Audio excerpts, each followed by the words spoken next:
Die geloof waardeur ek lewe, saamgestel uit die geskrifte van Ellen White. Woorde van genade. Laat julle woord altyd aangeneem wees, met sout besprinkel, sodat julle kan weet hoe julle iedereen moet antwoord. Kolossense hoofstuk 4 vers 6. Hoe is dit dat baie wat die naam van Christus bely, soveel ydelle, ledige woorde uiter? Satan waak om 'n voordeel te verkry bo diegene wat op 'n roekelose manier praat.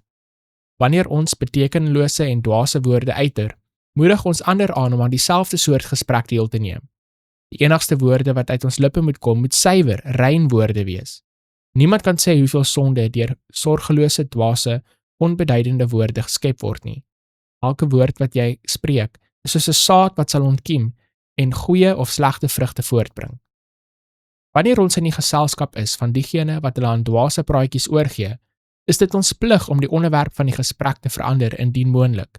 Met die hulp van die genade van God moet ons stilweg woorde laat vaar of 'n onderwerp inbring wat die gesprek in 'n winsgewende kanaal sal verander.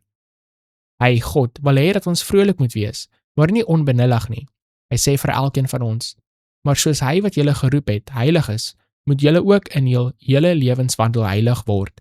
1 Petrus hoofstuk 1 vers 15. God wil hê dat ons gelukkig moet wees. Hy wil 'n nuwe lied op ons lippe lê, naamlik lofprysing aan ons God. Wanneer jy die hand van 'n vriend neem, laat lofprysing aan God op jou lippe en in jou hart wees. Dit sal sy gedagtes na Jesus trek. Hoe bly sou die verlosser wees om sy volgelinge te hoor praat oor sy kosbare lesse van onderrig en om te weet dat hulle 'n voorliefde vir heilige dinge gehad het. Dit wat in die hart is, sal uit die lippe vloei. Dit kan nie onderdruk word nie.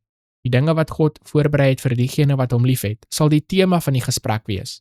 Die liefde van Christus is in die siel soos 'n fontein van water wat opspring tot die ewige lewe, wat lewende strome uitstuur, wat lewe en vreugde bring waar hulle ook al vloei.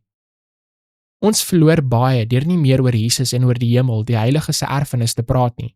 Hoe meer ons oor hemelse dinge nadink, hoe meer nuwe vreugde sal ons sien, en hoe meer sal ons harte oorloop van danksegging teenoor ons weldadige Skepper.